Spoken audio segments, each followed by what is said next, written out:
안녕하세요, 달술입니다. 오늘은 제가 현장에 나와 있습니다. 위치는 해운대 중동이고요. 지금 보이시는 이 주택이 경매로 나와 있습니다. 주변을 보시면 전형적인 단독주택, 빌라가 밀집해 있는 곳인데 이 부동산은 어떤 스토리가 있는지 그리고 주변은 어떤지 한번 살펴보겠습니다. 먼저 경매지를 통해서 간단히 내용 정리를 하고 넘어갈게요. 여기 보시면 해운대 중동에 위치한 단독주택입니다. 감정 가격은 10억 정도인데 현재 유찰되어 8억 5천만 원까지 떨어진 상태입니다. 그리고 아래 이런 부분은 읽어보시면 될 것 같고요. 임차인 현황을 보겠습니다. 임차인이 2명 있네요. 2층에 대부업체, 1층에 박씨가 있습니다. 등기부등본을 보시면 2018년도에 설정된 근저당권이 있는데 박씨 같은 경우는 전입일자가 2011년도죠. 대항력 있는 임차인입니다. 그런데 배당 요구 없습니다. 보증금 미상입니다. 그 말은 뭐냐?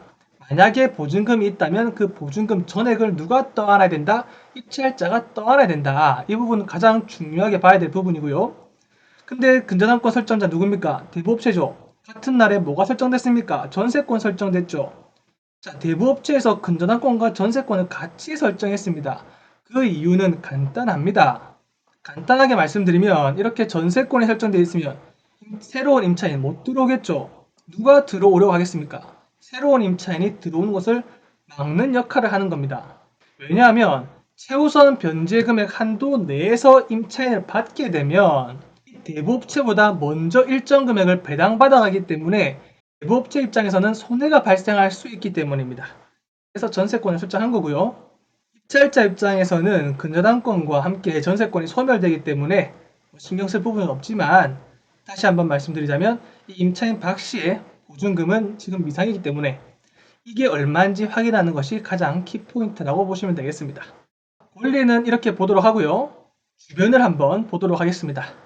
여기 보시면 주택 인근은 전부 다 이런 식으로 좁은 도로에 1층은 근린생활시설, 그리고 위에는 주거 형태를 띤 상가주택이 많이 형성되어 있습니다.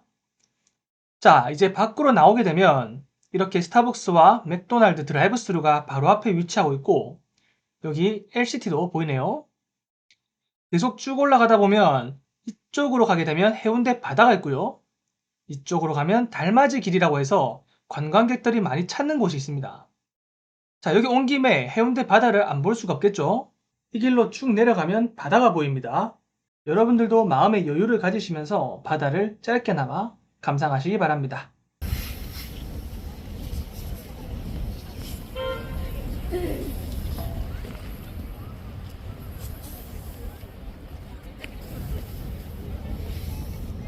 이제 힐링을 했으니까 다시 걸어 다녀야겠죠? 자, 다시 왔던 길을 되돌아서 여기 맥도날드 보이시죠? 이번엔 이쪽 반대로 내려가 보겠습니다. 조금 빨리 가볼게요. 여기는 최근에 중동 스위첸이 지어져서 상가매매 임대를 구하고 있는 걸 볼 수 있고 저기 앞으로 보이는 곳이 이제 중동역이라는 지하철역이 있고요. 이 역을 기점으로 상권이 형성되어 있습니다. 상권 자체는 크지 않아요. 근데 있을 건 다 있습니다. 그리고 뒤에는 잘 안 보이지만 이마트도 있습니다.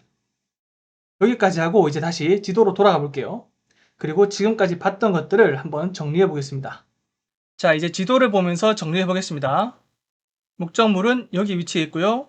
맥도날드 앞에서 봤죠? 그리고 아래로 쭉 내려가면 해운대 바다가 보이고 반대로 위로 올라가면 달맞이 길이라고 관광객들이 많이 찾는 곳이 있는데 어떤 곳인지 살펴보겠습니다. 쭉 올라가면요. 이렇게 상가들이 일렬로 쭉 이어져 있습니다. 이런 식으로 쭉 이어져 있고 반대편에는 벚꽃이 핀 거 볼 수 있는데 지금 봄에 찍힌 사진이거든요. 봄에는 벚꽃들이 굉장히 이쁘게 피어 있기 때문에 관광객들도 상당히 많이 찾아오는 곳입니다. 자, 그리고 이번에는 아래쪽이 아닌 위쪽으로 올라가 보겠습니다. 위쪽으로 올라가면 중동역이 있고 역을 기점으로 이렇게 상권이 조그맣게 형성이 되어 있다고 말씀을 드렸습니다. 자, 이렇게 간단히 주변을 확인했고 이번에는 조금 더 넓은 범위에서 확인을 해보도록 하겠습니다. 자, 조금 더 넓게 보면 왼쪽으로는 해운대역이 있고요. 오른쪽으로는 장산역이 있습니다. 해운대역은 바로 앞에 해운대 바다가 있기 때문에 유동인구가 굉장히 많습니다. 그리고 장산역도 해운대 신도시라 해가지고 상권이 굉장히 발달이 되어 있으며 유동인구도 정말 많은 곳입니다. 반면에 중동역 같은 경우는 이 두 역보다는 유동인구가 작습니다. 상권 자체가 크질 않아요. 근데 이 경매 목적물 같은 경우는 조금 더 떨어져 있죠. 유동인구가 더 많이 없습니다. 이곳을 찾아오는 사람들이라고 하면 대부분 해운대 바다를 보러 오거나 달맞이길로 가는 관광객들이 대부분이고요. 그렇기 때문에 젊은 층보다는 중장년, 노년층들이 훨씬 많이 거주하고 있는 곳입니다.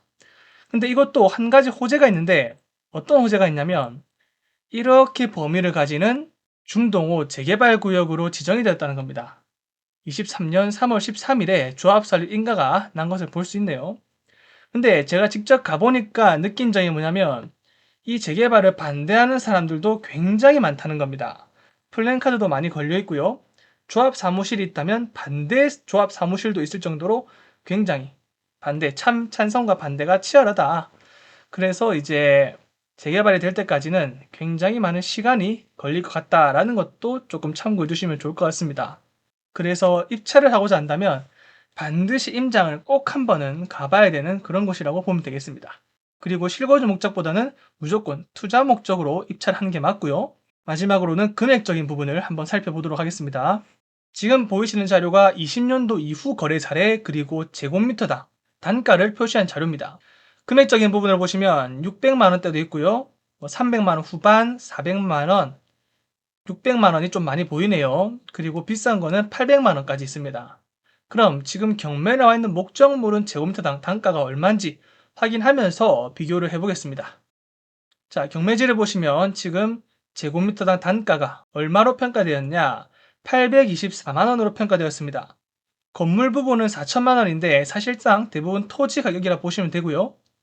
800만 원대면 지금 비교했었을 때 조금 감정 가격이 높게 책정되었다라고 볼 수 있겠죠. 근데 지금 1회 유찰된 8억 5천만 원을 기준으로 한다면 약 685만 원 정도 나옵니다. 685만 원이라는 것을 기억하고 다시 실거래 가격으로 돌아가 보겠습니다. 자, 685만 원이라고 했을 때 지금 이렇게 비교해 보면 아직까지 낙찰될 확률은 굉장히 낮아 보이고요. 조금 더 많이 유찰이 돼야 된다라는 것도 알 수 있고, 대신 중요한 부분 하나 더 있죠. 보증금을 모르는 대항력 있는 임차인이 있기 때문에 그 대항력 있는 임차인의 보증 금액에 따라서 얼마가 유찰이 더 될지는 확인해 봐야 된다라는 것을 제가 다시 한번 말씀드리면서 오늘의 영상을 마치도록 하겠습니다. 도움이 되셨다면 구독과 좋아요 눌러주시면 감사하겠습니다.